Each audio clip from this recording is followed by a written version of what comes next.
Hello, this is Hilary Robertson. Welcome to the latest episode of Harmonious World. For this episode, I am joined by drummer and composer Ulysses Owens Jr. and his big band debut, Soul Conversations, is out now on Outside In Music. Ulysses has paid his dues playing alongside people such as Christian McBride, Wynton Marsalis and Kurt Elling. Soul Conversations was recorded at Dizzy's Club at Jazz at the Lincoln Centre in early December 2019.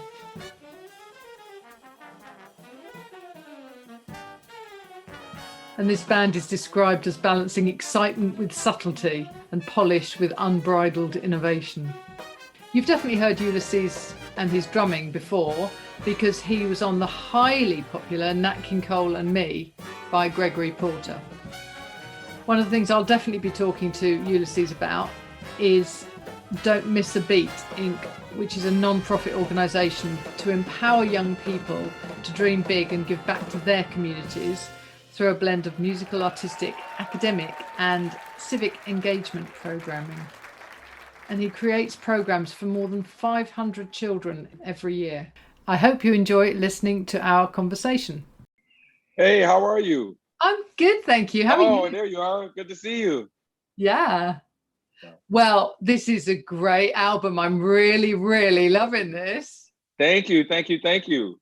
Yeah, Soul Conversations. It feels like it's a labor of love for you. Yeah, very much so. Because it was really not something I thought about doing up till a few years ago. And then once we played together as the big band, it just started to expand. And it, as you said, it was something I fell in love with. And so then it was, let me sort of give to the world this thing that I'm receiving with and creating with these amazing musicians. It's absolutely stunning. Thank you. It feels like a big band. I tell you, was it Christian McBride who had a big band album out a couple of years ago? Yeah, I was actually part of his first album. So he did the first one I was part of, which is called The Good Feeling. And then he's had two since then. Yeah. And it feels very, it's not the same, but it feels like it's out of the same stable, if you like. Yeah, I mean, well, part of why I started the big band has a lot to do with Christian. I mean, I've been playing big band for many years, but Michael Dees, who's my associate producer, he and I both were in Christian McBride's big band together. And he was really the person that came to me and said, hey, Ulysses, I think you have a specific skill for playing big band. And I think you shine. And because he had been able to see me with Christian. And so, yeah, when I started thinking about the album and what I wanted to release to the people, I definitely studied McBride's projects, having been part of them, one. But two, I felt like his big band was one or is one that can relate to people. Exactly. And I like that. And that is what we built at Dizzy's, because this band, playing at Dizzy's. But that is the one piece I definitely borrowed from McBride was I wanted to kind of update the big band and make it younger and give it fresher faces and different, varying genders and different orientations in the band. But then beyond that, I wanted it to be accessible to people. Right. And it is. I think it does all of those things. I think it's very, you've got all, men, women, black, white, everybody. Yeah. Which is great. Yeah. It's really important to me to do that because, I mean, first of all, I don't see color. Even though I show up in the world as an African-American man, when I'm creating, I don't see color, I see spirit, right? And so I felt that the big band era in particular did not do that. I felt like it's time for us to kind of get rid of the color lines, the gender lines, and let's find really, really great collaborators and create something that is really indicative of the world, because the world is everything. So let's show that more in our collaborations. Yeah, it's interesting because obviously I'm a lot older than you, and I used to play Barry sax in big bands, and I would never be I would often be the only girl. Mm-hmm. And if there were two of us, the men at some point would make some joke about us taking over because there were two of us out of 18. Yeah. It's crazy.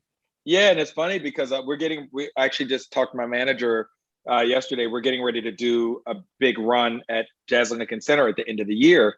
So I'm booking the band again. And it's funny because now it went from, a band that had maybe about 3 to 4 women to now, like my front line is getting ready to almost be all women because one of my tenor saxophonists, Daniel Dickinson, can't make the run.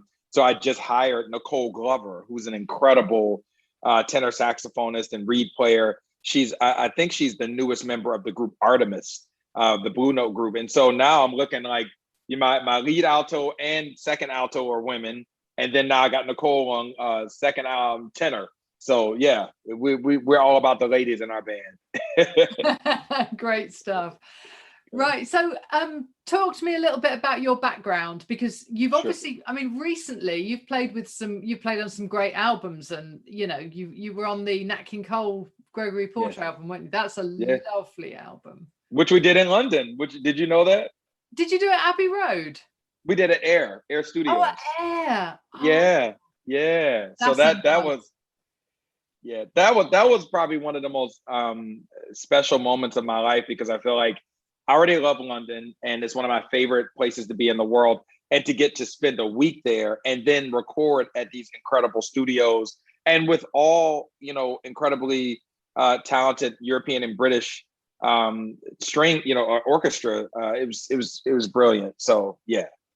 Cool. Yeah, we've got a special place for Gregory Porter here. I think he's actually more popular in the UK than he is. He's huge there. He's huge, yeah. And I don't know if you know, which is ironic. You and I were interviewing today because I need to return a call to Guy Barker. Guy is another very, very different. He and I have been literally spending 2 years trying to figure out how are we going to work together. So yeah, I love him deeply. Well, you'll have to say to him that we've just done this, because I will. I used to play in the National Youth Jazz Orchestra with Guy. Wow. And then he played trumpet for a pop group called the Style Council, which was Paul Weller's band in the 1980s. And when Guy left, I joined with another trumpeter. So we go back a long way. Wow, that's crazy. Yeah, I just sent him a message. Yeah. But he's been a huge supporter. But anyway, I say all that to say to your question about my background. Yeah, I grew up, in the church, playing music, kind of coming to it from that vantage point.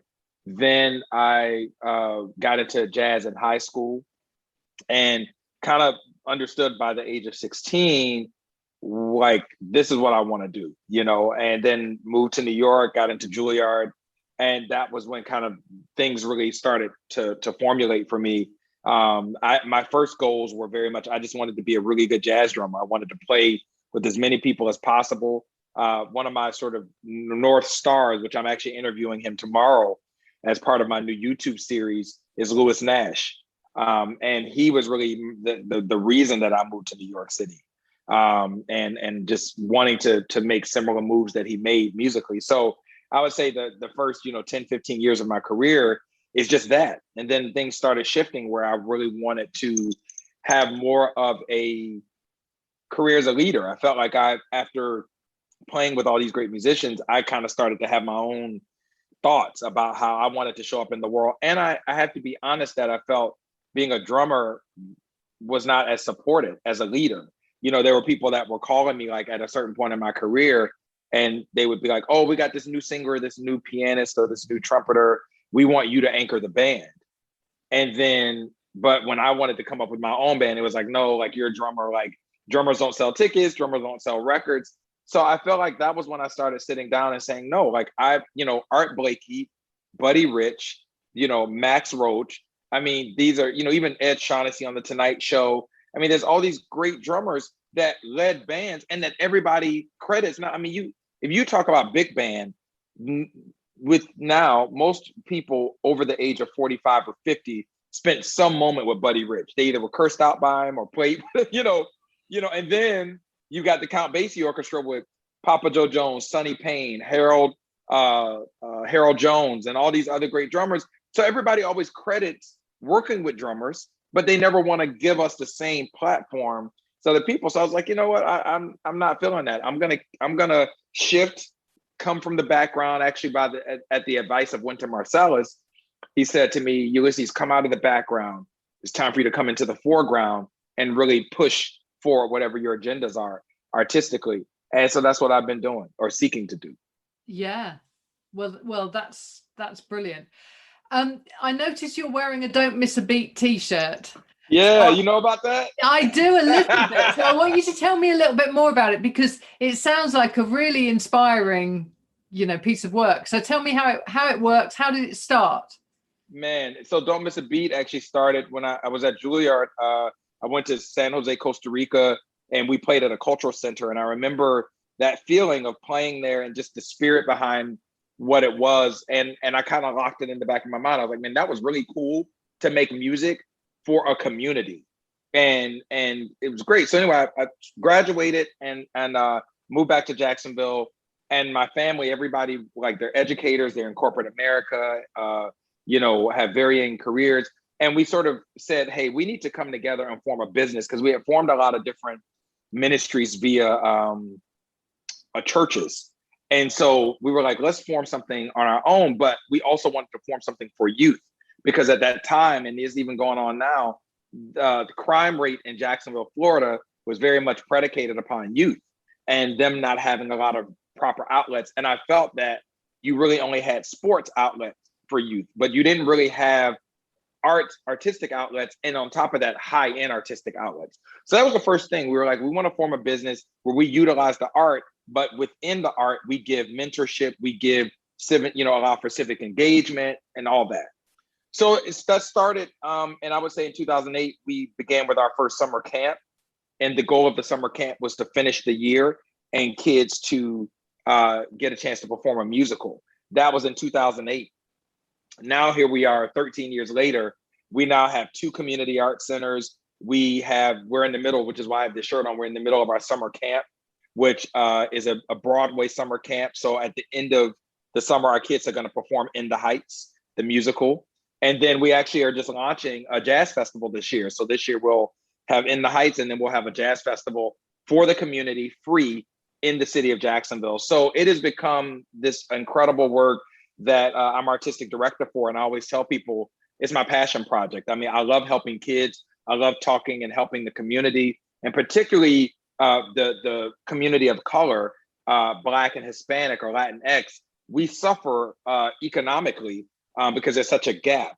And I find that what's going to help narrow that gap is education, access to really great resources, and really helping people to advance and have exposure to great talent that can help you be the first that can, be a college graduate in your family. So it's a family work. And we've been at it for 13 years. So when I leave you, I'm going to go back to summer camp to see my kids. So, yeah. Wow.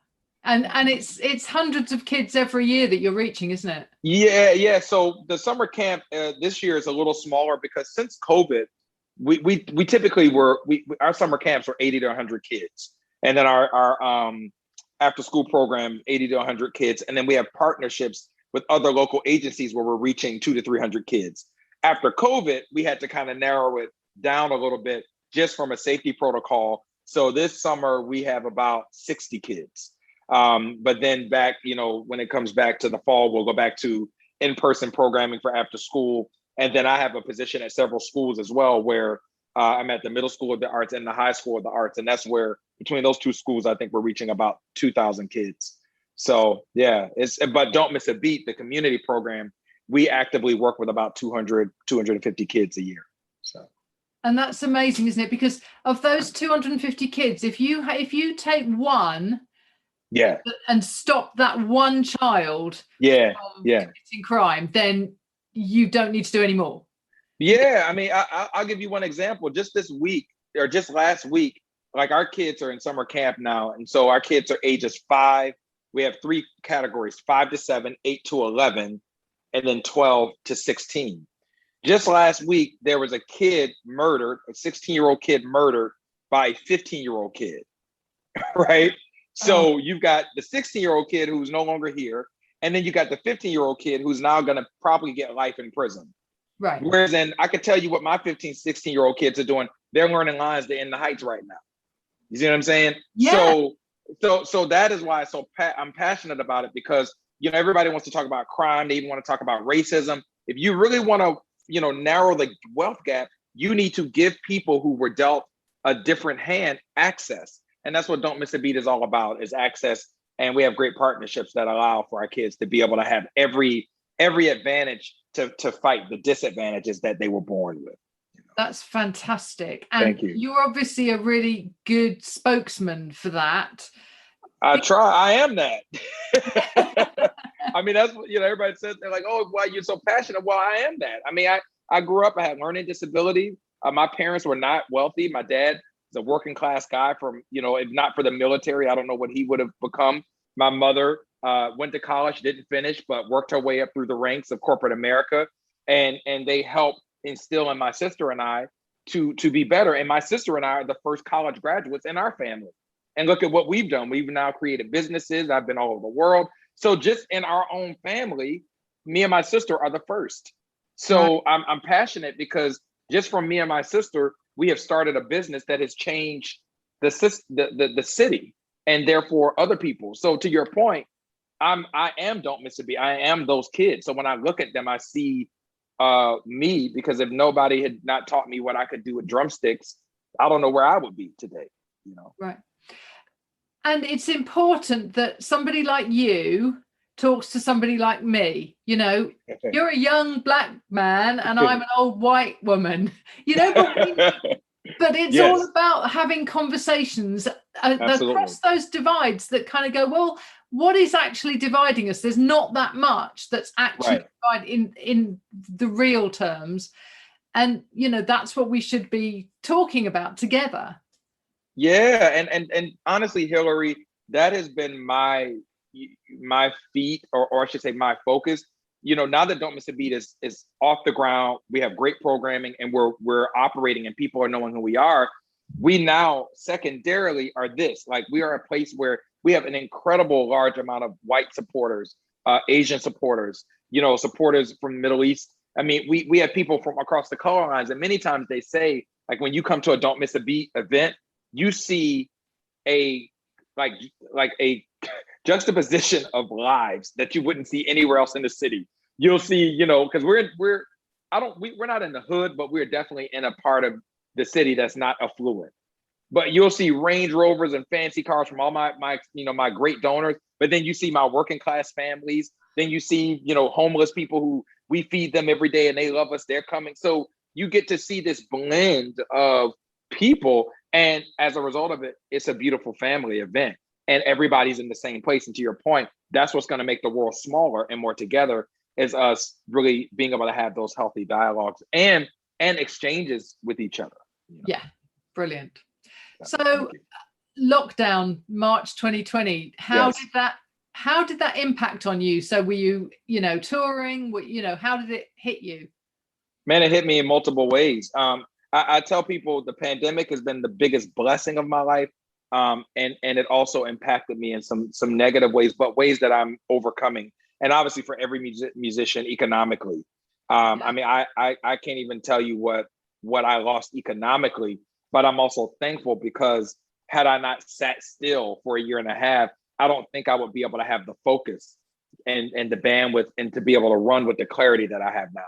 So yeah, March 20th, I was ending spring or starting my last week of spring break from Juilliard, and I was coming to Florida to just hang with my family, and then I was going to start my book tour for my brush book, and all of that got canceled. And I always tell people, I mean, I can laugh about it now, but literally, Hillary, within 72 hours, a year and a half's worth of work got canceled in literally 72 hours. And that was crazy because I've always been a hard worker, and I've always been the guy that's like, I try to be 3 to 4 steps ahead. And I always I'm like, oh, well, that happened. Well, I've got this next week. But to literally go from, I've got things I knew I was going to do in a year to I had nothing. That was a depressing moment because I'm just like, one, I've got to stay alive and make sure I'm healthy. Then like, what the hell am I going to do? And I tell audiences now, like when I'm back playing gigs, I didn't know if I was going to see my audiences again. I literally had those moments where I was like, am I gonna, like, will I ever be on stage again? Like, I know I'll play, but will it be like this Zoom thing? So yeah, March 20th was hard. But then I pivoted. I sort of got out of the muck of depression, and I was like, all right, dude, what are you gonna do? You got, when life gives you lemons, what is the lemonade you're gonna make? And as a result of it, I finished up my book that I was writing, The Musician's Career Guide, and I actually added a COVID sort of pandemic piece to the book. My nonprofit, because of who we are and who we serve, we needed to be in action. So we actually started about May, giving food to our families because a lot of them were out of work. Then we planned an outdoor finale for summer camp because we were the only ones to operate our summer camp last summer. Because I was like, our kids needed us. They had been home for 3 months. So we did that. And then as a result of doing the finale outside, that's what birthed the idea for the Jazz Festival.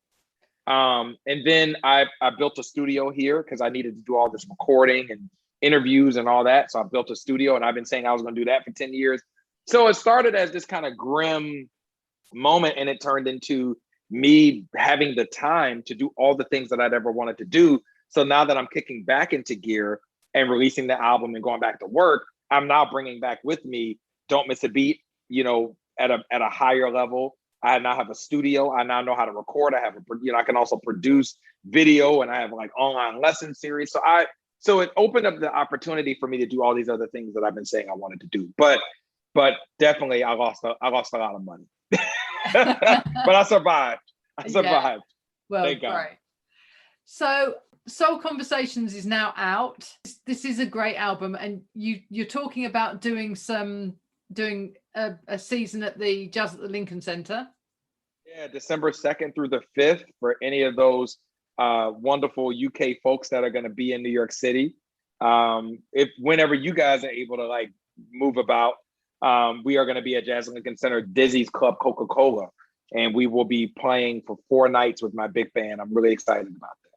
That's going to be amazing. So yeah, and then all you need to do is just bring that to the UK. So yes, Guy and I are working on that. It's funny, we were working on it before the album came out. He heard the album like when I first mixed it. But we're working on something now because he and I are like, yo, we got to figure it out. So you send him a message and say, Guy, I interviewed Ulysses. When are we bringing this big band over? Absolutely, I will. Definitely. Yes. Fantastic. That is brilliant. Well, thank you so much for joining me. I really appreciate it. I appreciate you, Hillary, and let's stay in touch. Thanks for joining me once more on Harmonious World. That was a great opportunity to talk to Ulysses. At the start of the podcast, I played an extract from the Ulysses Owens big band version of Giant Steps because I love everything that John Coltrane ever wrote, so why not? And I'm going to finish now with Soul Conversations because that's a bit more soul and a bit more jazz, and I think it sums up the album. But please do take a listen. All of the links are in the show notes. Please do rate and review wherever you get your podcasts, and I look forward to talking to you again soon. Thanks for joining me on Harmonious World.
Thank you for listening to the latest episode of Harmonious World. My name is Hilary Seabrook, and it's a great delight to bring this series of discussions with musicians and composers and writers and all sorts of people to you.